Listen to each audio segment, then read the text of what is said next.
Siyempre alam mo naman si Heart Evangelista kahit magpa-petiks-petiks lang maupo sa isang sulok, puwedeng-puwede na dahil meron na siyang naitatabi at galing naman siya talaga sa meron na pamilya. Pero kita mo True. naman ginagawa pa rin niyang produktibo ang kanyang buhay. Alahera na siya ngayon, Romel. Alam mo Oh, dahil lahat ng pasukin niya talaga patok. oo. May ubos agad, Kahit anong pasukin yung niya unang yes. bunso ng ginawa niyang Oo. bracelet, tsaka Yes. kwintas, wala, Pintas na ubos. turn na Oh, 'di 'di ba? ba? Alam mo Ang dami nakakatuwa talagang humahanga sa kanya na yun. pareho na sila ni Casey Concepcion mga Mm. mga batang mga batang ika nga ipinanganak na may gintong kutsara sa bibig. Pero heto, Yes. nagsisikay Masisipag. pa rin. O ang sisipag, gumagawa ng paraan para madagdagan pa ang kanilang kaalaman at siyempre ang laman ng bulsa, 'di ba? Yun ang totoo. Mm. Eto na, ang sabi ni Juris Doctor Channel, oh, mas masarap ma-inlove eto yung kahapon.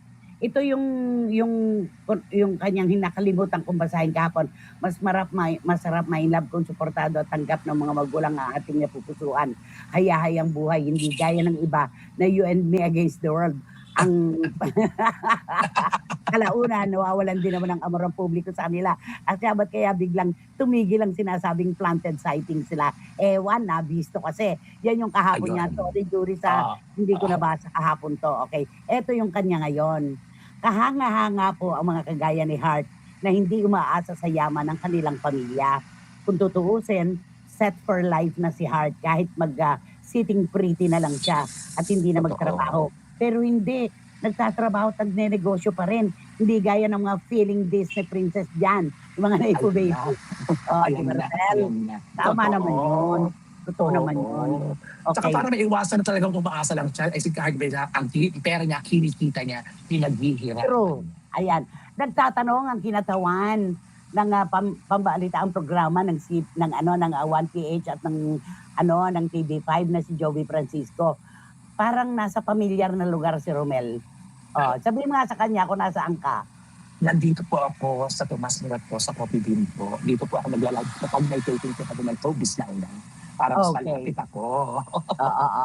Sabi ni Wating-Wating ng London, sa kanya, being alahera is not loud, it's refined, stylish, and very heart evangelista. Oh, True. alam mo, kung mabibigyan siguro ng pagkakataon ang marami na makabili ng gawa niyang alahas, abay, Diyos ko, pila-pila yan. No? Sinabi mo pa, iba kasi yung gawa ni Heart. Alam mo yun, gawa ni Heart, evangelista to, no? Iba yun eh. Oo. May premium kagad yung alahas, di ba? Totoo. Kahit nga yung Oo. binebenta niya ng mga pre-love, ng mga Oo. gamit. Ay, Oo. oo. Dagsaan ng tao doon. Ang Mm. mura kasi, napaka-grabe. Branded na ang mura pa. So, best lang True. ginamit. Gusto. Sabi ni Paolo Kaya, Ubalde, good luck sa bagong racket ni Heart sa panahon ngayon.